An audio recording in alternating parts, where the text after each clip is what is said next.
This past week, I was thinking back to the first time that we returned back to the United States after moving here to Spain. And it had been quite a while since we had gone back because of COVID and nobody could travel. And I remember landing in the United States and going through passport control there and hearing, after they stamped our passports, hearing the man say, "Welcome home." It was kind of a nice feeling, right? But it did make me pause and think, where is home? What is home? This isn't where I live anymore. People have been asking that question, what is home, for the last 2,000 years. Right, way back in the first century, there was a man named Pliny the Elder. He lived in Rome, and he's the first one quoted to say, "Home is where your heart is." Now that gets hung on walls all over people's homes, right? Home is where your heart is. It's less of a place and more of a contentment and a love. Maybe the modern day follow up to Pliny the Elder would be home is where your dog is, or your cat if you're a cat person, because sometimes it feels like they're the ones that love you the best, right? The Dalai Lama included the people around us in his definition of home. He said home is where you feel at home and are treated well. And then in the early 1900s, the preacher Billy Sunday captured both the good side and the bad side of home when he said, home is the place that we love the best and we grumble the most. And then finally came Robert Frost, who famously wrote, "Home is a place where if you have to go there, they have to take you in." That last one takes a little bit of a negative turn there, doesn't it? With those have tos in there. If you have to go there, like you don't really want to go there, but they have to let you in. They don't really want to, but they have to. It's a reluctant welcome, right? They let you in because they have to. We often think that that's how God welcomes us home, welcomes us into his presence, isn't it? Yes, God loves me. Yes, God welcomes me, but he does it because he has to, because he promised he would. And he can't break that promise, right? He welcomes me even though he knows who I am. He knows what I've done, right? There's no secrets with God. So, yes, he says, come, but it's with a little bit of disappointment in his eyes that he welcomes me home, right? Wishing that I was a bit better child, that I obeyed more, that I lived better. It's kind of a reluctant welcome. We talked about that in our Gentle and Lowly small group earlier this year.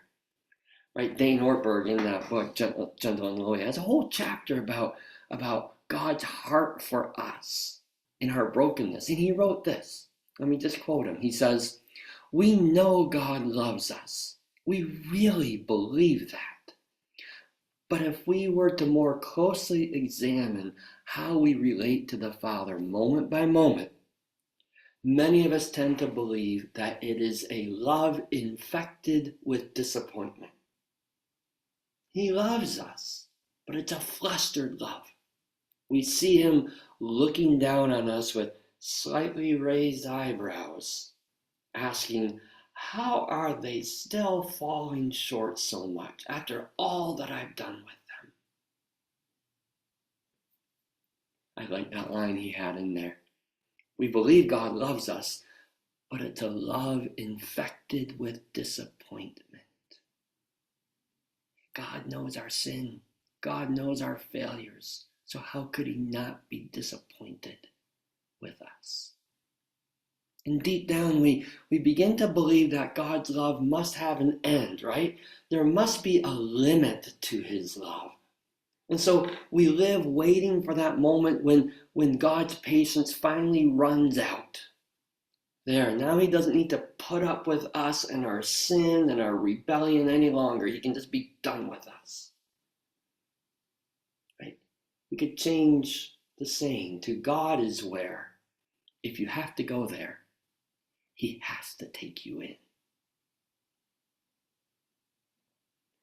The good news that Jesus came to bring, that he brings to you and to me today, is a clear message about God's hospitality. Right? God's message through his son Jesus is this. It's God saying, you are welcome here with me. No matter what, you will always be welcomed and loved by me. Yeah, his love for you is not tinged with disappointment. And there is no limit, right? There's no counting when it comes to forgiveness, right? And there is absolutely no have to when it comes to God opening his heart to you and welcoming you into his presence. It's all want to, no have to. That's what Jesus showed us. That's what Jesus tells us. Right? There's two stories that I want us to look at this morning. Two stories from Jesus' life where he demonstrates God's profound welcome to us. We're going to look at them this morning and discover God's hospitality for you. In these two stories, we see Jesus welcoming two different people, a man and a woman. We never get to know their names. But we do know this about them. We know that both of them do not deserve to be noticed, let alone welcomed and loved. But that's exactly what Jesus does for them. I'm going to tell you these stories this morning, and hopefully you will read them on your own this week. The first one comes from John chapter 4. It's a familiar story. It's the story of the Samaritan woman that Jesus meets beside a well on a hot day. Right, so Jesus and his disciples are traveling from Judea in the south up to Galilee in the north. And most of the time, when good Jewish people made that trip, they would cross the Jordan River to the other side so that they could completely avoid the region of Samaria. It added a long ways to their trip, but that's how much they disliked the people of Samaria. Right? Jews did not associate with Samaritans. They were loathed. They were dirty. But if they had to travel through Samaria, they would get in and out as quickly as they could. No stopping, no talking to anyone. Well, Jesus surprises his disciples and he says, we're going to travel through Samaria. And so they're walking through Samaria instead of the roundabout route. And it's high noon, the Bible tells us. And they arrive at a well. They're thirsty and they're hungry. And so Jesus stays at the well while all of his disciples go into town to get some food. And while Jesus is sitting there at the well, a woman arrives to draw water. Just the fact that she came to the well at noon is proof that she is an outsider. Because to be at the well at noon, nobody comes to the well at noon. You only go there when you want to avoid everybody else. You see, in that culture, it was kind of a social event. All the women, because the women hauled the water in that day, they would go in the morning together. And they would go in the evening together. And they would talk and enjoy the time together. But they wouldn't go at noon. It's too hot at noon. But here comes this woman at noon. So not only, Jesus can see, not only is she a Samaritan, someone he's not supposed to talk to, but she's a Samaritan who has been rejected by her own people. We find out in the story that her life was a tragedy of 5 failed marriages, the kind of woman that mothers want their sons to avoid. And here she is at the well, and there's Jesus. And Jesus should have ignored her. But instead, he has a conversation with her. In fact, he starts the conversation with her. By doing that, he acknowledges her. He gives her dignity. He offers her respect. In fact, when you read the story later on this week, you'll find that she is the very first person that Jesus reveals that he is the Messiah to.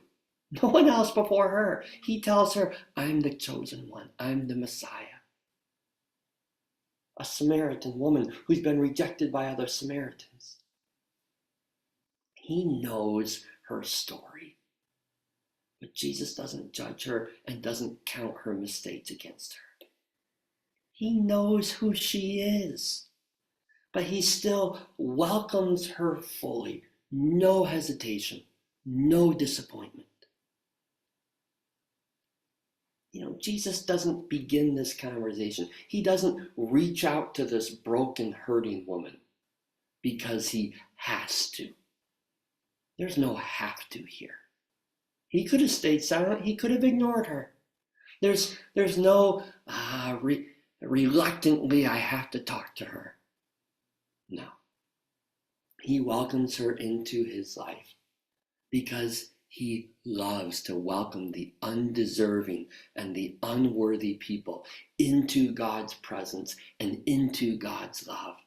Jesus, on God's behalf, loves to welcome the outsiders into his love.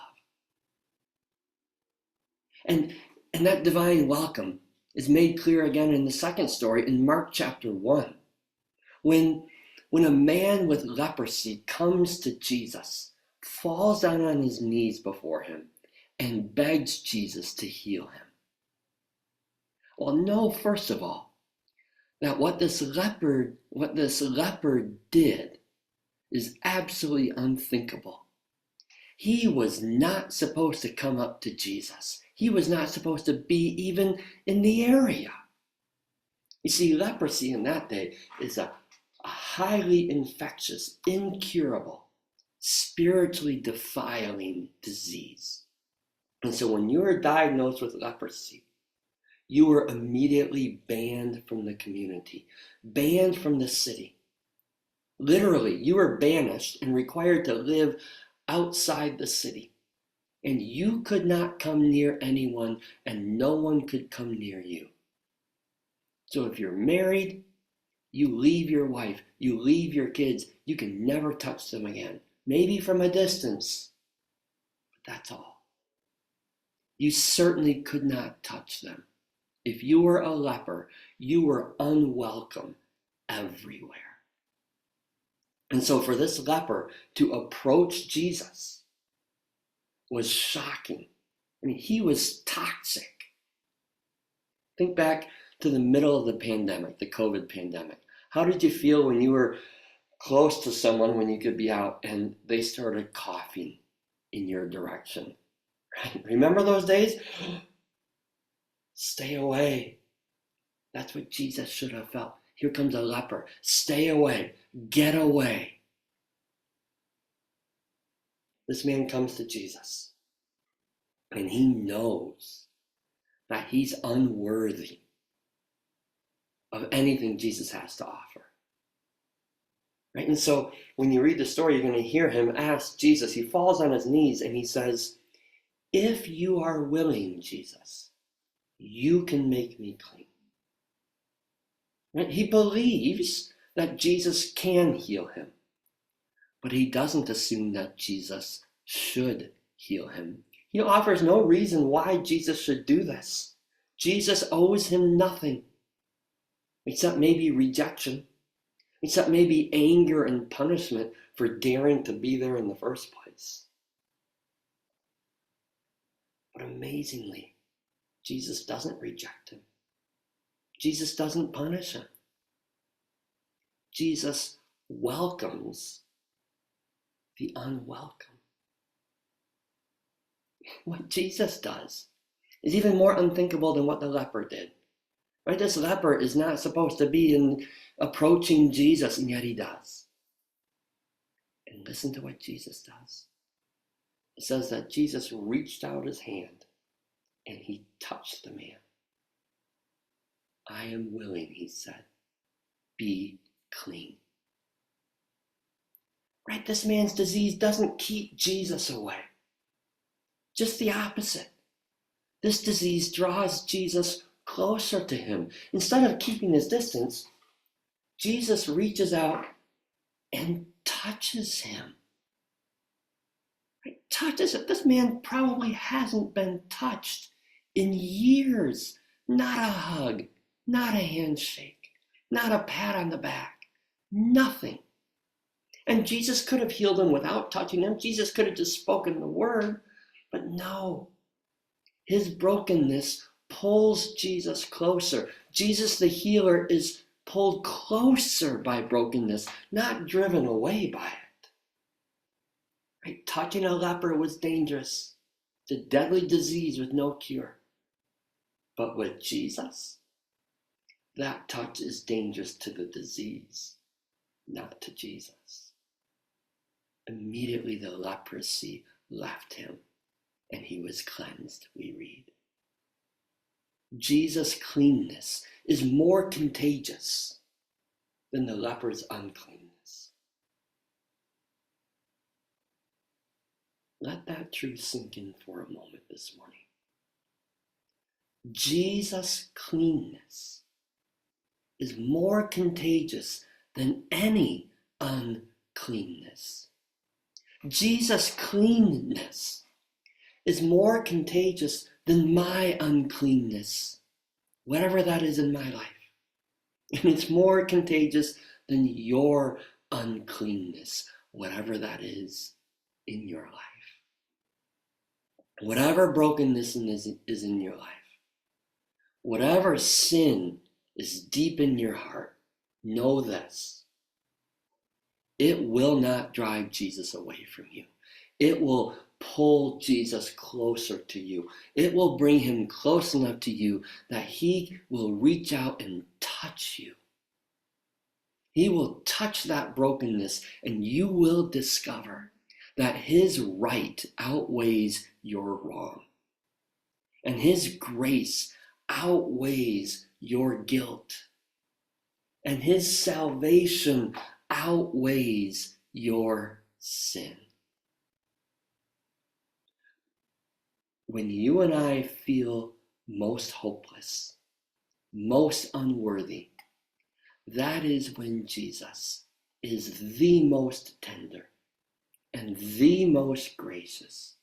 That is when Jesus is drawn especially close to us, and when he welcomes us into his heart and into his presence. Right? Jesus is always moving towards the needy, the messed up, and the sinful. And there is no disgust or disappointment tainting his love for them or his love for me. Right? Jesus reaches out to heal and restore. He loves to welcome us into his grace, into his love, into his freedom. Through Jesus, God is saying to each one of us, you are welcome here, in my presence, in my love. Welcome home. And that is exactly God's message that is given to us through Jesus this morning as we celebrate the sacrament of communion. Right? The bread that we hold and the wine that we drink are God saying to you, you are welcome here. Here at my kingdom feast, but also here at my family meal, around the table with me, where we share life. It's God saying, welcome home, my child. You know, Jesus came to this earth bringing God's invitation to the sinful and the broken. I mean, how many times didn't Jesus make it clear that it's not the rich and the powerful and the self-righteous people who are welcome and invited? It's the people who know that they're broken. It's the people who know that they're sinful. It's the people who know that they're unworthy and undeserving who are drawn to Jesus, who are able to hear that invitation. It's by God's grace, not our goodness, that you and I are welcome to this table. It's our sin and our need that draws Jesus to us. So Jesus brings that invitation, says, come home. You're welcome here. And then he made it possible for us to accept God's invitation to come home. It's what he did on the cross. Right, with those nails, with his life, he took the punishment for our sin. He paid the price that we owed, and he died in our place. And 3 days later, he rose again to give us healing, to give us forgiveness, to open the door so that we might come home. And it's all about grace. Right? It's about Jesus being willing to reach out and touch us with his grace and forgiveness. With all of our sinfulness, with all of our brokenness, he reaches out and lets his grace overcome our guilt. Right? So this sacrament is a lesson in divine hospitality. Right? You are welcome here in God's presence, not because you're good enough, but because you aren't good enough. And this morning, Jesus is retelling the story of the Samaritan woman and the leper who fell on his knees. This time, it's your story. And it's my story. And this time, it's you and I who get to hear God saying, I know you're not worthy. I know you're an outcast. I know your brokenness. I know your sin. I know it all. There's nothing you can hide from me. But I love you completely. Completely, with no hesitation, with no disappointment. So let me touch you. Let me make you clean by the forgiving blood of my Son, Jesus. Know this. You are loved, and you are welcome here. Hear God's voice saying to you, welcome home.